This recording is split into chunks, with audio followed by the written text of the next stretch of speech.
আমাদের সেই শ্রদ্ধেয় বড় ভাই লিটন আপনাদের মাঝে বাংলাদেশের সেরা নায়ক ছিল সেই মান্না ভাইয়ের ডায়লগ আপনাদের মাঝে পরিবেশন করবেন। অবশ্যই তার ডায়লগটা আপনাদের মাঝে কতটুকু ভালো হয়েছে কমেন্ট বক্সে জানিয়ে যাবেন। মধু, আয় মধু, যাও তুমি সায়দা ফিরে আসো।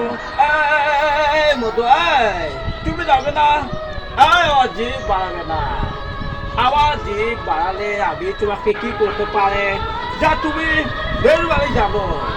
মধু, আয় মধু, তুমি ওকে ভালোবাসবে না কেন মধু, কেন? এই মধু, ওই লাইলি যেন ভালোবাসছে ওই বন্ধুকে, ওই সিঁড়ি যেন ভালোবাসছে ওই ফরহাদকে, ওই জুড়ন্ত শুধু তোমাকে ভালোবাসে মধু, তোমাকে ভালোবাসে। I love you Madhu, I love you. এই জুড়ন্ত শুধু তোমাকে ভালোবাসে মধু, তোমাকে। আই হেট ইউ, আমি তোমাকে ভালোবাসি না।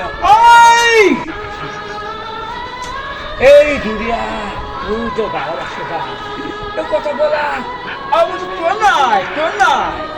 তুমি আমাকে ভালোবাসিস না, ভালোবাসিস। এই জীবন তো শুধু তোমাকে ভালোবাসে বন্ধু, তোমাকে ভালোবাসে। এই আমি কম করে কি বলাইছি, কয়ে গেছে তুই তো ভালোবাসবি না, ভালোবাসবি না। এই দুনিয়া তুই তো ভালোবাসে না, এই কথা বলা আমার তোর নাই, তোর নাই। আমার হাত পাও চোখ ঠোঁট আমার সারাদিন অঙ্গ শুধু তোমাকে ভালোবাসো বন্ধু, তোমাকে ভালোবাসে। তোমার বোনের গায়ে হলুদের রং মাখাবে জীবন তো। আমি ছাড়া তোমাকে কেউ টাচ করতে পারবে না, কেউ না। গুড বাই বন্ধু, গুড বাই, গুড বাই।